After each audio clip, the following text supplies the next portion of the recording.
다시 한번 베드로의 순교 영성을 본받자. 코바디스 도미네, 라틴어로 코바디스, 코바는 어디로 바디스 가시나이까, 도미네 주여 어디로 가시나이까. 같이 한번 따라서 할까? 주여 어디로 가시나이까, 코바디스 도미네.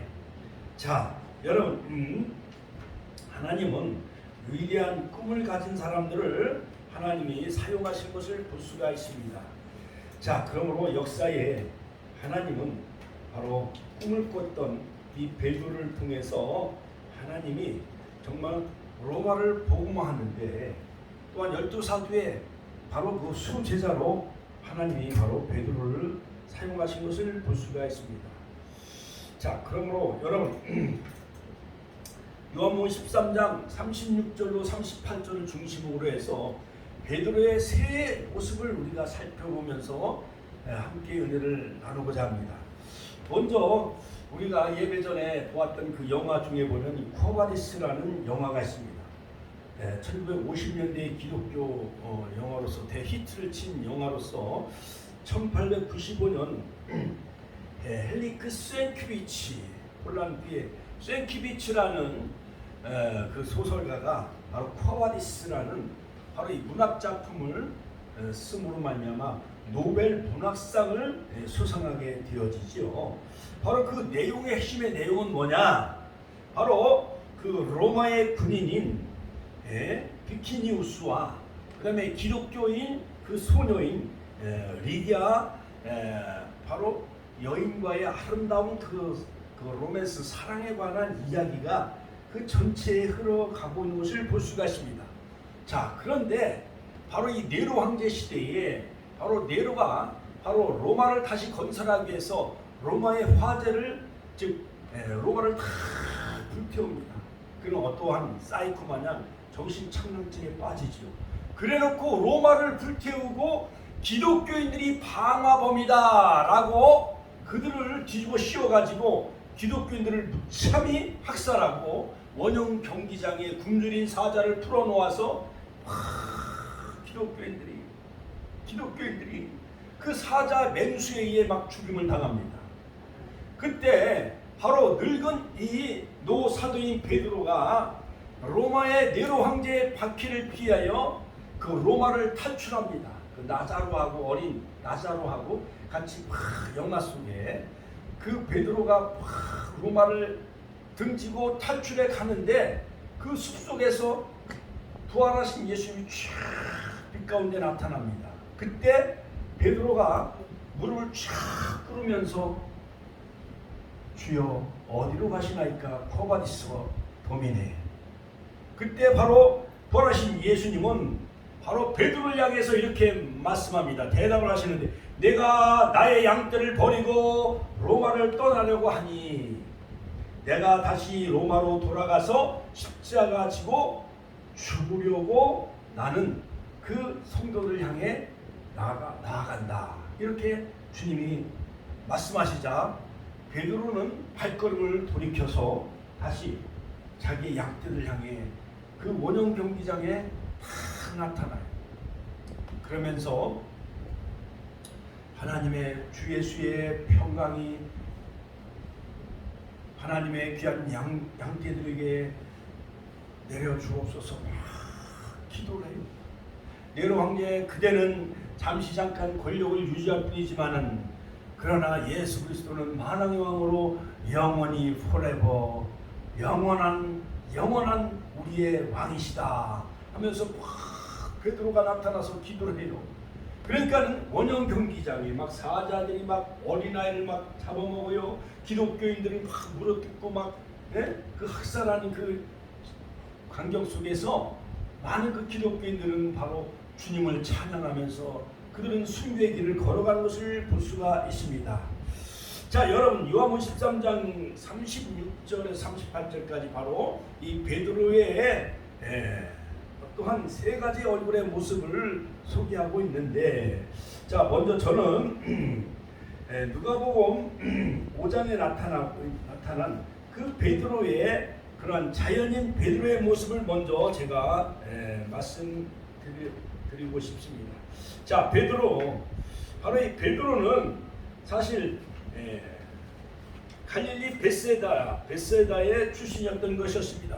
본래 이름은 갈대, 본래 이름은 바로 그 아버지는 요한이고, 바로 그 아버지 요한의 아들 시몬, 즉 갈대와 같은 그런 연약한 자였던 것이었어요. 베드로는 마카비 시대 이후 유대인이 가장 많이 흔히 쓰는 그 이름이 다름 아닌 바로 이 시몬이었던 걸, 오늘날로 말하면 뭐 갑돌이, 갑순이, 영수, 영이 이런 이름과 같이 흔한 이름은 바로 시몬이라고 다 이름을 지었다는 거예요.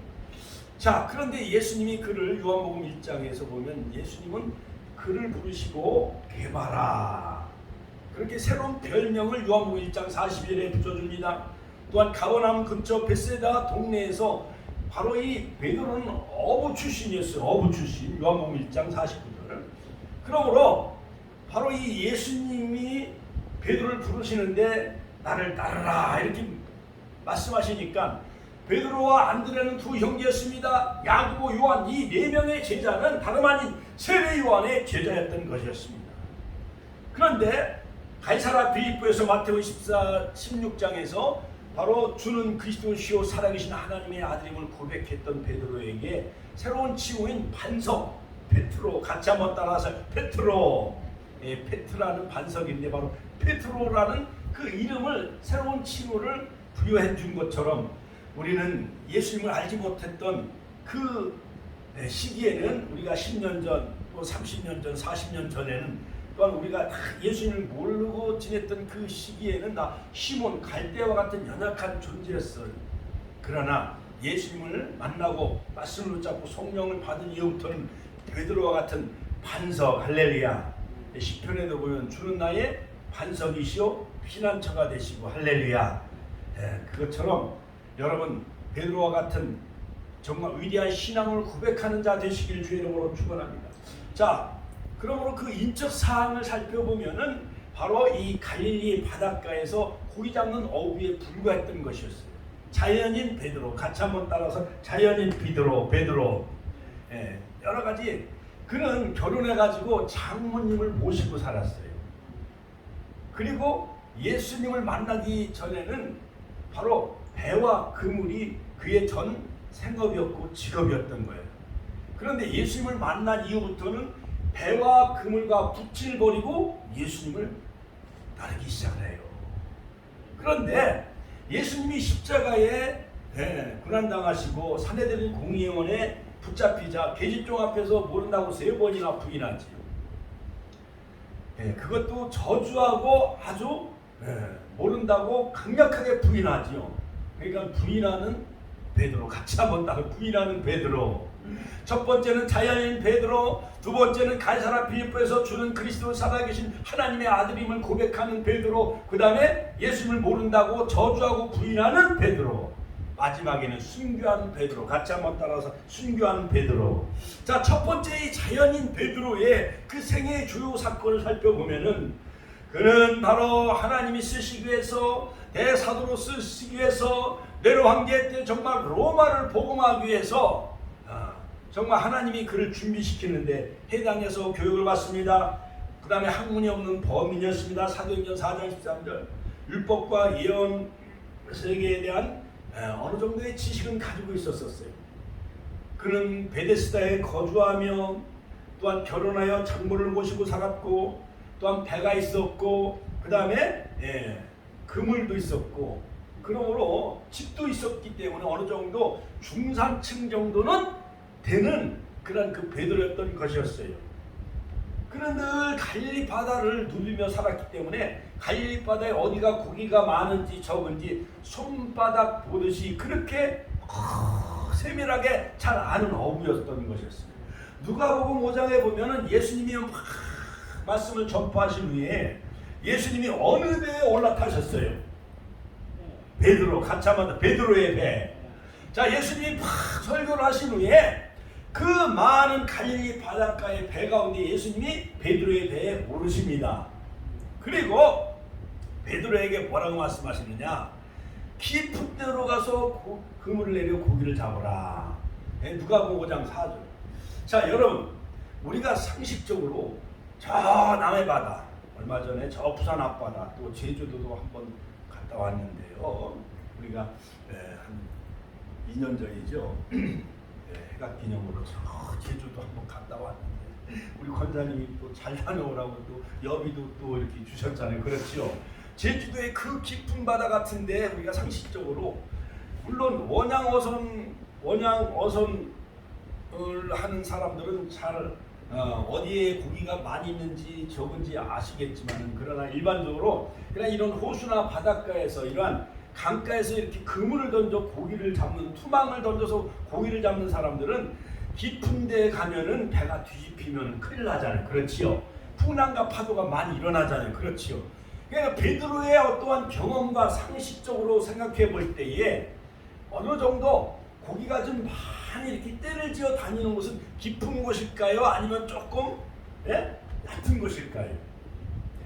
깊은 곳은 고기가 있어도 알 수가 없어, 보이질 않아. 그러나 얕은 곳은 눈으로 고기가 있는지 없는지 확인이 돼야 한대요. 확인이 되지요. 근데 베드로는 겁이 많은지라 깊은 곳은 고기가 있는지 없는지 보이지도 아니하지요. 또 경험적으로 그곳은 잘 가지도 않은 곳이요.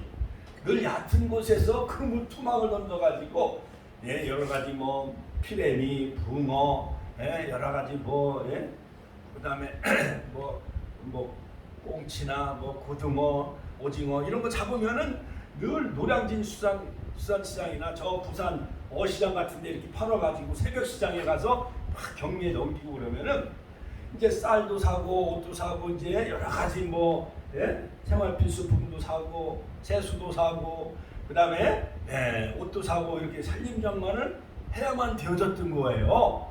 그런데 갑자기 이 베드로가 바로 이 배 위에서 예수님이 설교하는 그 말씀에 늘 집중했던 거예요.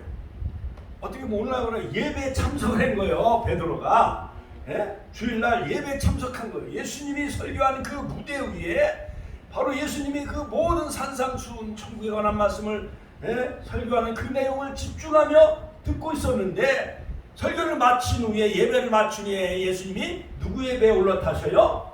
베드로의 배에 신방 가신 거예요. 신방. 할렐루야. 할렐루야. 같이 한번 베드로의 배 위에 신방을 가신 거예요. 할렐루야.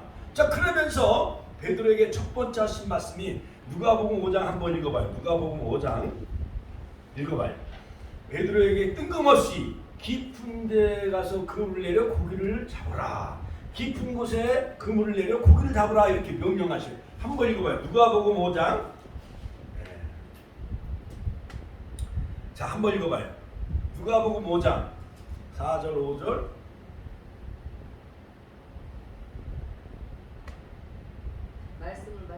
말씀을 마치셔. 이제 설교를 마치고 예배를 마쳤어요. 그 다음에 시몬에게 이르시되 깊은 데로 가서 그물을 내려 고기를 잡으라. 누가복음 5장 5절이죠? 4절. 4절. 자, 뜬금없이 예배에 참석하고 말씀을 경청했던 베드로에게 뜬금없이 배에 올라타시고 신방을 오신 후에 베드로에게 깊은 곳에 가서 그물을 내려 고기를 잡으라. 누가복음 5장 4절 이렇게 말씀하시는 거예요. 그러니까 베드로가 자기가 갈릴리 바닷가는 자기가 너무나도 잘 알고 있는데 목수의 아들인 예수님이 뜬금없이 깊은 곳에 가서 그물을 내려 고기를 잡으라고 명령한 거예요. 근데 베드로 같으면 베드로는 거기에 고기 잡는데 바로 9단 또는 18단이요. 그런데 베드로가 순종했게요, 안 했게요? 순종했어요. 주여! 그 다음에 읽어봐요. 우리가 밤이 맞도록 수고하였으되 얻은 것은 없지만은 말씀에 의지하여 내가 그물을 내리다. 5절 말씀이죠. 자, 베드로는 순종하는 베드로. 같이 한번 따라 순종하는 베드로. 말씀을 의지하여 그물을 내리는 베드로. 할렐루야. 그때 애운 것이 힘이 많아 그물이 찢어질 만큼 엄청나게, 요한복음 21장에 153마리가 그물에 걸렸습니다만 그 그물이 찢어질 만큼 많이 고기를 낚았어요. 그래서 동료들을 손짓해가지고 안드레 형제와 그 다음에 또한 여러 가지 사촌지간인 이웃 동업자인 그 야고보 요한도 오라고 그래갖고 그물을 당겨가지고 베드로의 배에도 싣고 동력자인 동료들 배에도 막 실은 거예요. 그러니까 대박이 났어요, 안 났어요? 난 거예요. 베드로가 예수님 말씀을 듣고 또한 설교에 집중하고 예배에 참석한 후에 바로 말씀을 의지하여 그물을 던졌더니 정말 엄청난 큰 대박이 난 거예요. 할렐루야. 그때 바로 베드로는 예수님에게 무릎을 꿇습니다. 주여 나를 떠나소서 나는 죄인으로소이다. 할렐루야. 몇 절이에요? 주여 나를 떠나소서 나는 죄인으로소이다. 8절. 예? 누가복음 5장 8절 말씀. 자, 4절에서는 깊은 곳에 가서 그물 내려 고기를 잡으라. 기적을 체험한 베드로. 할렐루야. 그 다음에 8절에는 죄인인 것을 발견한 베드로. 그 다음에 마지막 절 마지막 절 한번 읽어봐요. 마지막 절 8절 9절 10절 세베대의 아들로서 시몬의 동역자인 야고보와 요한도 놀랐습니다. 예수께서 시몬에게 일러 가라사대 무서워 말라 이제부로 내가 사람을 취하리라. 11절인가요? 저희가 베드로 육지에 대고 모든 것을 예, 10절. 예. 그러니까 사명을 발견해. 너는 이제 사람을 취할 것이다. 여러분 비린내 나는 꽁치나 고등어나 붕어 피레미 만지면 비린내 나요, 안 나요? 비린내 나는 그 어부 직업은 약간 뭐 우리가 비하하는 건 아니지만은 좀 천박스럽잖아요. 그렇지요. 중앙시장에도 갈치 같은데 막 고등어 그다음에 뭐 동태 있는 데 가면 막 비린내가 나요, 안 나요? 그런 고기 잡는 어부였던 베드로에게 내가 이제 사람을 취하리라 대사도가 될 것을 바로 예수님은 말씀해 주지요. 자, 그러므로 기적을 체험한 베드로, 그 다음에 자기가 죄인 것을 발견한 베드로, 그 다음에 사명을 발견한 베드로였던 것이었어요. 자, 드디어 이제 바로 이 갈릴리 바다에서 드디어 이제 예수님을 만난 이 베드로는 사명을 발견하게 되어져서 배와 그물을 버려두고 이제 주님을 따르는 이제 사도 제자가 되어집니다. AD 27년에 30년경 사도로 부름받습니다. 그러므로 요한이 세례 주던 그 요단강가에서 바로 세례 요한의 제자였어요. 베드로가 안드레, 그 다음에 야고보, 요한, 빌립 이런 5명의 제자는 세례 요한을 따르는 그러한 세례 요한의 제자였던 것이었어요. 그러나 베다니에서 바로 예수님을 만나게 되어지죠. 요한복음 1장 18절. 바로 베드로 다른 칭으로 바로 게바 또는 베드로라는 별명을 그에게 붙여주죠. 자, 드디어 예수님의 부름받아 이제 사도가 되어집니다. 이제 갈릴리 바다가 주 무대였지만은 이제는 예수님과 동행하며 복음을 전하는 위대한 대사도가 되어지는 것을 볼 수가 있습니다. 자, 그러므로 이제 대사도가 되면서 같이 한번 따라 대사도가 되어지면서 위대한 신앙 고백하며 그 다음에 예수님을 모른다고 3번씩이나 부인하는 바로 3년반 동안 예수님의 제자가 되어지고 대사도가 되어지는 바로 베드로의 제 인생의 이제 2번째 단계에 직면하게 되어지죠. 자, 그러므로 12사도들 가운데 바로 이 베드로는 대수제자가 되어집니다. 마가복음 3장 16절 19절. 자, 그런데 예수님이 그들을 3년 동안 막 가르쳤어요. 제자 훈련도 하시고 천국 복음을 전파하시고 그 다음에 70인 전도대원들에게 나가서 막 전하면서 마태복음 10장에 보면 천국이 가까웠다 전하라. 그들은 두보로도 가지 아니하냐고 천대도 가지 아니하고 그러면서 천국이 가까웠다 얘기하라. 막 사도들을 마태복음 10장에 보면 12사도를 부르시고 그들에게 천국이 가까웠다 하라 이렇게 막 복음을 전파하라고 훈련시켜요. 그러니까 전도훈련 그 다음에 제자훈련 말씀훈련을 배웠던 이 수제자인 베드로 사도들 가운데 지도자적인 위치에 발탁이 되어져요. 그래서 늘 예수님은 중요한 그 사건과 중요한 장소에 갈 때는 베드로, 야고보, 요한 이 3명의 제자를 항상 데리고 다녀요. 그러니까 야고보는 장로사도고 베드로도 장로사도고 요한도 장로사도급에 해당되어지는 거예요. 자, 그러면 오늘날 목회자는 장로이면서 목사지요. 자, 그러므로 변화산상에 올라갈 때도 베드로를 데리고 갑니다. 겟세마네 동산에 마지막 최후의 기도를 드리실 때도 베드로를 데리고 갑니다. 야이로의 딸을 살릴 때도 역시 베드로를 데리고 가요. 자, 사도 중에 가장 먼저 마리아, 막달라 마리아 말고 사도 중에 가장 부활하신 예수님을 목격한 자가 다름 아닌 바로 베드로였던 것이었습니다. 그러므로 초대교회 총수는 바로 사도 베드로였던 것이었어요. 오순절날 그가 열흘 동안 저녁 기도에 있었을 때 120명이 오순절에 성령을 경험하게 되어집니다. 성령 세례를 받게 되어집니다. 그러므로 많은 사례들인 공의원들이 바로 베드로를 체포하고 감옥에 가두려고 했었어요. 그때 바로 베드로가 하나님 앞에서 너희 말 듣는 것이 하나님의 말씀 듣는 것보다 옳은가 판단하라. 우리는 보고 들은 것을 말하지 아니할 수 없다. 할렐루야. 다른 이로서는 구원을 얻을 수 없나니 천하인간의 구원을 얻을 만한 다른 힘을 우리에게 주신 일이 없느니라. 사도행전 4장 10절. 할렐루야. 할렐루야. 주 예수를 믿으라. 그리하면 나와 내 집이 구원함을 얻으리로다. 구원함을 얻으리로다. 할렐루야. 하나님께 영광의 박수 올려드립니다. 그러니까 그 많은 국회의원들, 사내들인 공의원들과 많은 제사장들이 바로 베드로를 막 체포하려고 해요.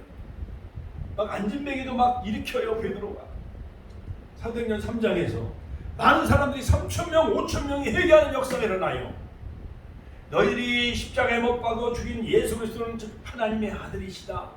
그들이 막 베드로의 설교에 은혜 받아서 그들이 막 통해 자복하면서 어찌할꼬 이 패역한 세대에 구원을 받으라 하면서, 그러면 우리가 어떻게 하여 구원을 얻을 수가 있습니까? 너희들이 각각 세례를 받고 제사를 얻고 구원함을 얻으라. 그러면 너희들이 구원함을 얻을 것이다. 할렐루야. 할렐루야. 너희들이 죄사함을 얻고 구원함을 얻게 되어진다라고 베드로가 설교할 때 3,000명 5,000명이 회개하고 돌아오는 역사가 일어나게 되어진 거예요. 할렐루야. 할렐루야. 자, 그런데 이제 베드로가 정말 가는 곳곳마다 예수님이 행하신 그 기적, 나사로를 살리신 기적, 물을 걸으신 기적, 그러면서 베드로가 막 주님을 바라볼 때는 무리를 걸어왔어요. 베드로가 무리를 걸었어요. 권사님도 무리를 걸을 수가 있어요, 없어요? 이거는 영적인 의미에서 우리가 주님만 바라보면 세상의 어떠한 시련과 고난, 풍파도 견딜 수가 있다라는 거예요. 바로 이 풍랑은 바다를 의미해요. 영적으로 바다. 그러니까는 그렇다고 오늘 또 한강이나 저 금강에 가서 내가 이십니다 하고 그냥 그 한강물에 뛰어들면 안 되지요. 중력의 법칙에 의해서 물에 우리가 가라앉을 수밖에 없잖아요. 그때는 베드로에게 주신 레마의 말씀 붙잡고 베드로가 무리를 걸었지만은, 그러나 바로 베드로가 주님을 바라보지 않냐고 바람과 파도와 풍랑을 바라볼 때 물에 빠져요, 안 빠져요? 빠지는 거예요. 오늘 임자분 권사님도 또 오신다고 해다가도 금방 교회 올라오려다 침대에서 넘어졌다고. 이게 뭐냐면 주님을 바라보지 않냐고 세상을 바라보면 넘어져요, 안 넘어져요? 넘어지게끔 돼 있는 거예요. 목사도 넘어지는 거예요. 이성을 바라보면 이성에 넘어지고, 돈을 바라보면 돈에 넘어지고, 오직 우리는 정말 순교자인 주기철 목사님 마냥 십자가에 못 박히신 주님을 바라보며 내가 내게 준 그 십자가는 어떻게 하고 그걸 외면하고 왔느냐 이렇게 물으시면은 바로 주기철 목사님, 내가 그때 주 앞에 뭐라고 변명할까, 그것이 두려워서 바로 주기철 목사님에게 주어진 그 순교의 십자가를 짊어지신 거예요. 신사참배를 거부하며. 그 다음에 김익두 목사님도 불의 사자, 뒷선주 목사님도 정말 어마어마한 놀라운 그런 그 기적의 역사를 일으켰지요. 그러다 공산당들에서 다 총살당하고 순교의 길을 걸어가요. 손정호 목사님도 자기 아들을 죽인 두 아들을 양아들로 삼고 애양원에서 끝까지 첫 목회자인 애양원에서 목회하시다가 나환자, 문득병자 그들과 함께 생사고락을 하면서 결국 공산당의 8월 15일 날 해방을 맞이했지만은 잠시 풀려났지만은, 그러나 또 여수순천 반란 사건 때 공산당에 의해서 총살당하고 또 순교를 맞이하게 되어집니다. 자, 드디어 이제 이제 베드로가 정말 성령의 불의 역사가 강하게 임할 때는 저 이방인 사도행전 8장에 보면 빌립보에 가서도 막 베드로와 요한이 가서 세례를 주기도 하고, 또한 사도행전 10장에 보면 이방인의 군대 장관 고넬료의 가정에서 막 대붕의 역사를 일으켜요. 불의 역사를 일으키는데 하면서 하나님이 나사렛 예수에게 성령과 능력을 기름 부어 하셨음에 저가 두루다니며 착한 일을 행하셨느니라 하면서 막 설교할 때, 그들이 설교를 들을 때 성령의 세를 먼저 받게 되어져요. 고넬료 가정이 다 성령 세를 받게 되어져요. 할렐루야, 할렐루야. 그러므로 사도행전 2장에 오순절 마가의 다락방에 임했던 성령의 불길이 사도행전 8장, 또한 빌립보 지방 사마리아에 가서도 또한 불의 역사가 임하게 되어졌고, 사도행전 10장에 고넬료 가정에도 불이 임하게 되어지고, 사도행전 19장 에베소에도 성령의 불길이 타오르게 되어지죠. 자, 그러므로 여러분, 바로 놀라운 성령의 그런 충만한 역사가 베드로에게 임했을 때는 베드로가 막 유도구도 베드로가 바울이 유도구도 하려고, 그러나 베드로가요 막 안진뱅이도 막 일으켰어요. 안진뱅이도 불의 역사를 일으켰어요. 자, 그런데 이제 베드로가 이제 예수님이 이제 로마를 다 압제에서 벗어나고 이제 독립이 되어지고 해방되어지면 예수님이 이제 이스라엘 나라의 왕이 되어지고 자기는 국무총리나 좌의정 우정이 된 줄 알았어요. 그런데 사내들인 공회원에 붙잡히고 그냥 십자가를 지고 묵묵히 가자, 그 가야바 그 뜰에서 계집종 앞에서 예수를 모른다고 막 3번이나 부인해요. 마지막에 드디어 이제 순교자 베드로, 같이 한번 따라 순교자 베드로, 말년의 죽음 AD약 68년경 바로 성경에 예수님이 베드로가 어떻게 죽을 것을 예언하십니다. 요한복음 21장 18절. 내가 젊어서는 띠띠로 내가 원하는 곳으로 가지만은 늙어서는 내가 팔을 벌리리라. 즉 예수님은 십자가에 바로 못 박혀 돌아가셨지만은 내가 어떻게 바로 내가 십자가에 못 박혀 순교할 수 있으려 하면서 베드로는 거꾸로 십자가를 지고 순교했다는 그런 그 이야기가 있습니다. 자, 그러므로 여러분 로마에서 바로 이 베드로가 순교하는데 바로 코바디스 도미네 그 영화에도 베드로가 등장하게 되어지죠. 자, 그러므로 이 베드로의 성격은 어떠했느냐? 뜨거운 다혈질이었어요. 다혈질. 뭐 여러 가지 담즙질, 한의사들은 담즙질, 다혈질, 그 다음에 또 여러 가지 뭐 우울질, 뭐 여러 가지로 분석을 해요. 요한은 늘 예수님 품 안에 사랑받는 제자였지만은 베드로는 우쭐하는 성격이 있었어요. 저는 그리스도시요 살아계신 하나님의 아들임을 고백했다가 내가 예루살렘에 올라가 마태복음 16장에 보면 장로들과 많은 사람들에게 고난을 받고 제3일에 내가 다시 살아나야 할 것을 말씀하시다. 주여 그리하지 마옵소서 하니까는 사탄아 물러가라. 내가 하나님의 일을 생각지 아니하고 사람의 일을 생각하는도다 하면서 바로 베드로를 사탄으로 몰아붙이면서 책망하는 것을 볼 수가 있어요. 그러니까요, 베드로는요 참 감정이 아주 충실했던 사람인 것 같습니다. 또한 영생의 말씀이 계시오매 우리가 어찌 주를 떠나겠습니까? 요한복음 6장 67절 68절 바로 예수님이 하신 말씀은 영생의 말씀인 것을 고백하는 것을 볼 수가 있습니다. 디베라 바닷가 요한복음 21장에서 부활하신 예수님은 제일 먼저 누구를 찾아가요? 물론 7명의 제자가 있었어요. 거기 뭐 도마도 있고 7명의 제자가 있지만은 사실은 예수님은 누구를 만나기 위해서 간 거예요? 베드로를 만나기 위해서 가신 거예요. 예를 들어서 제가 천안역 힐스테이 이렇게 신방 가고 그러면은 그 힐스테이에 있는 아파트 사람들을 만나러 가는 거예요. 우리 이명순 권사님을 만나기 위해서 신방 가는 거예요. 그렇지요. 마찬가지예요. 그 다음에 천안에 그 중앙시장에 과일 가게가 많이 있어도 나는 어디 가게에 가서 뭐 수박이나 참외를 사러 갈까요?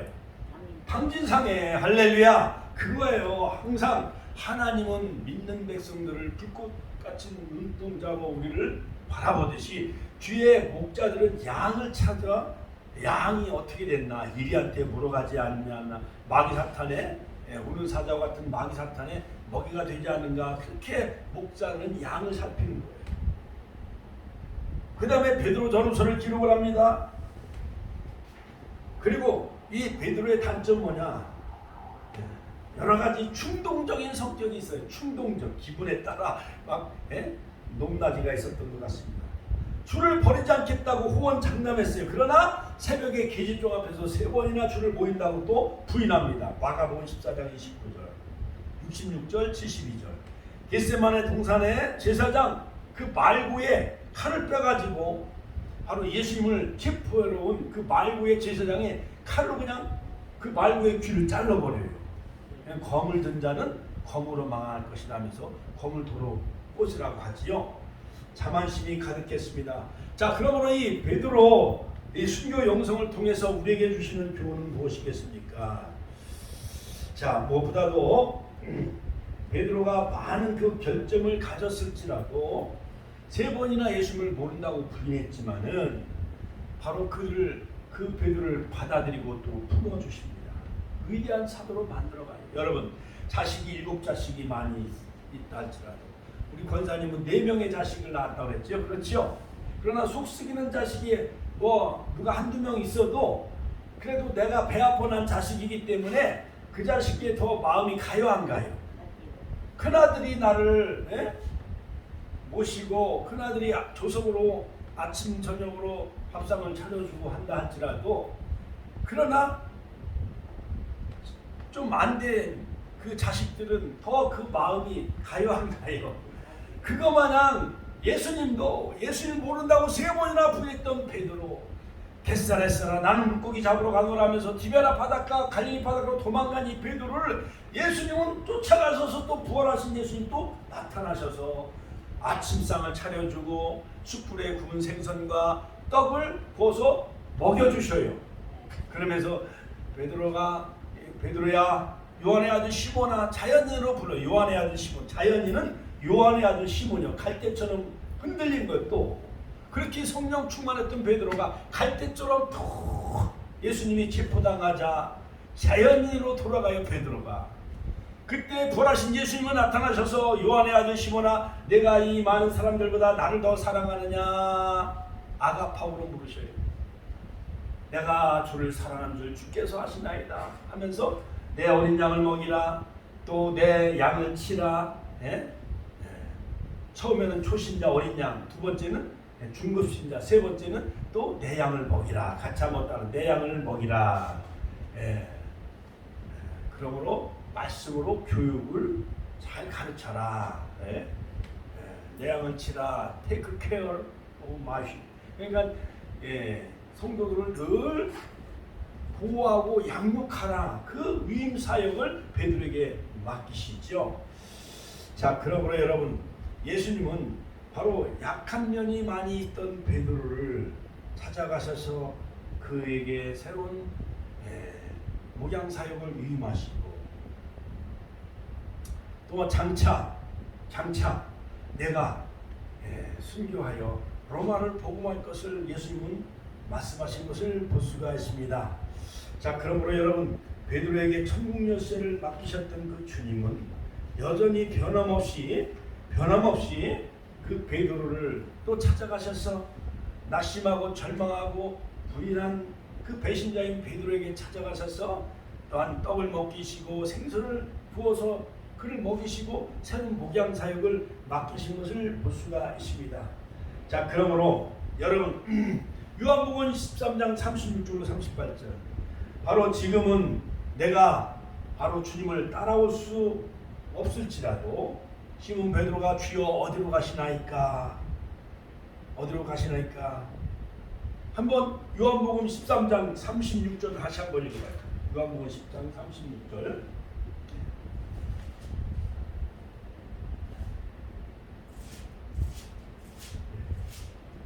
넘어가요. 36절 한번 읽어봐요.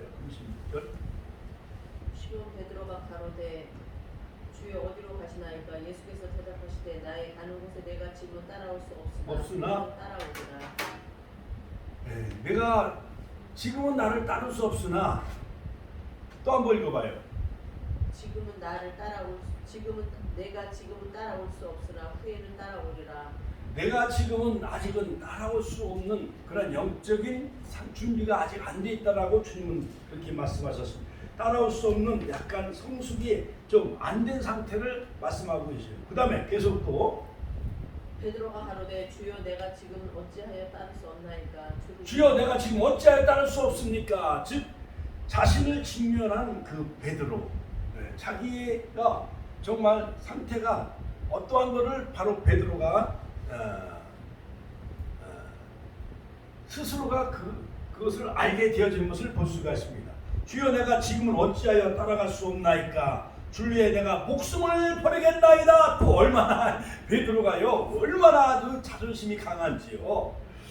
자, 그러다가 가야바 안나스 앞에서 바로 마태복음 26장 69절로 75절에 69절에서 베드로가 바깥들에 앉았더니 한 기자가 나와 가로되 너도 갈릴 사람이라 함께 있도다. 70절 이 모든 사람 앞에 부인하였고 72절 베드로가 맹세하여 또 부인합니다. 70절 72절 그 다음에 74절 저주하며 맹세하여 가로되 내가 그 사람을 알지 못하노라 하면서 맹세하고 저주하고 내가 그 사람을 알지 못한다 부인합니다. 그때 바로 닭이 울어요. 예수님의 예언의 말씀이 꼭 맞아요 안 맞아요? 맞잖아요. 코바디스 도미네에서 바로 예수님의 예언처럼 그가 다시 로마로 돌아가서 그 고난과 박해를 받는 그 양들과 함께 순교의 길을 걸어가는 이 베드로의 순교 영성. 그러므로 오늘 이 시대에 저 여러분들은 바로 어느 상태에 지금 머무르고 있습니까? 자연인의 상태, 갈대처럼 흔들리는 그런 베드로, 또한 예수님이 체포당하자 게네사렛 호수 티베라 바닷가로 도망가는 또한 자연인 베드로입니까? 아니면 주는 그리스도시요 살아계신 하나님의 아들임을 고백하는 그런 그 베드로입니까? 내가 결코 주를 버리지 않겠다고 호언장담했던 베드로, 내가 주 위에 목숨을 버리겠나이다 이렇게 자존심이 또한 자만심이 강한 베드로입니까? 아니면 코바디스 도민의 주여 어디로 가시나이까? 부활하신 주님을 만나고 다시 로마로 향해 맹수들과 함께 네로 황제의 그 박해 현장으로 순교의 길을 걸어가는 베드로입니까? 순교의 영성을 소유하는 우리 축복의 권속들 다 되시기를 주의 이름으로 축원합니다. 주여 한번 내시내 통성을 기도하겠습니다. 주여 주여